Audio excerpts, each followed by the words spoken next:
So how do you save $5,000 or get to the point where you're saving $10, $15, $30,000? Listen, I've been there.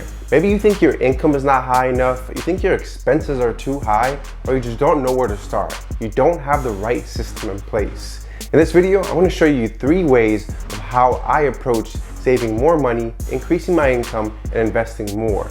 So what can you do with an extra $10,000 in your hand, $15,000, $30,000 in a yearly basis? If you stay to the end of the video, I'm going to give you a free resource. It's going to give you a right system that can get you on track to saving more money. Now, one of the first things you want to do is be like water, my friend. I said, empty your mind.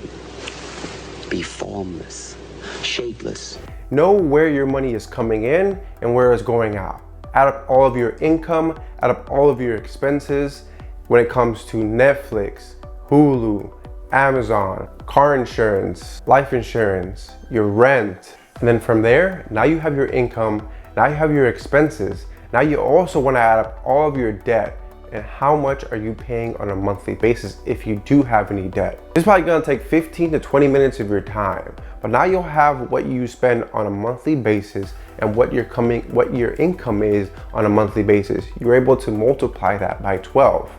I do have a free resource that's in the description of the video that's going to help you do all addition and subtraction a lot easier. But now you know how much you are making on a yearly basis after taxes and how much you're roughly spending. From there, you can kind of assign a task, right? Because what we want to do with our money is give it a task, give it a purpose, not just let it flow freely without knowing what exactly is going, right? You want to understand where your money is flowing. Now you know where your money is flowing. $5,000 is about $416 a month. Don't fret, just add up all your budget, add up all your expenses, your debt, and figure out how can you get to that number. You want to allocate a task to every single dollar that's coming in. One of the first books that I ever read and really got me into understanding the game of money was Rich Dad Poor Dad, right? We all start there, and you should definitely start there if you haven't read it. It teaches you how to separate your needs from your wants. Now, whenever you go out and you have your credit card, you have your cash on hand, you want to figure out and ask yourself, is this something that I need or is this something that I want? And do that before every purchase. Now, I understand this can be a tough decision, but this is at least going to get you to 5,000, 10,000, 20, 30, going to get you to the right footsteps to save more money. So ask yourself, do you actually need those new shoes? I mean, you already have 4 or 5.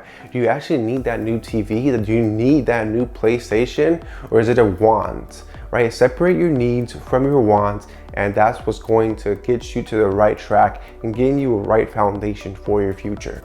Now that you know how to separate your needs from your wants and you understand the monthly flow of your money, you want to figure out where are your big expenses coming from. Track your rent or mortgage. Typically, as an average person, our mortgage or our rent is where most of our money is going out of.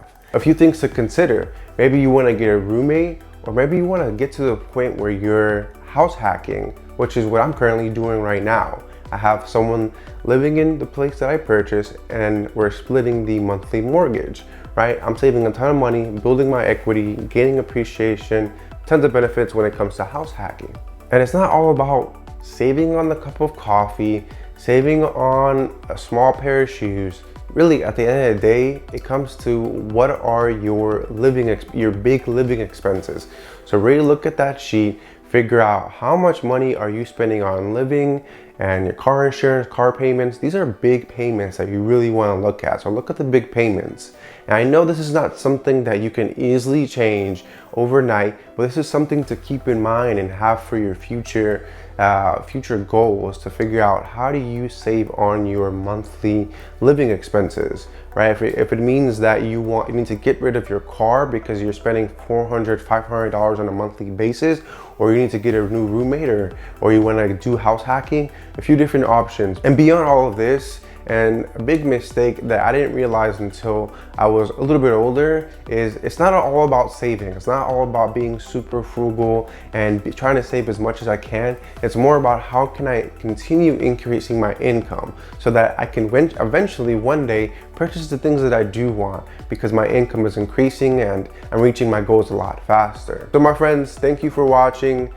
In the description, I have a Google Sheets tracker that you can kind of type in all your numbers, give you the monthly and yearly basis, expenses and things like that. Pretty straightforward. Hope you like it, and much love.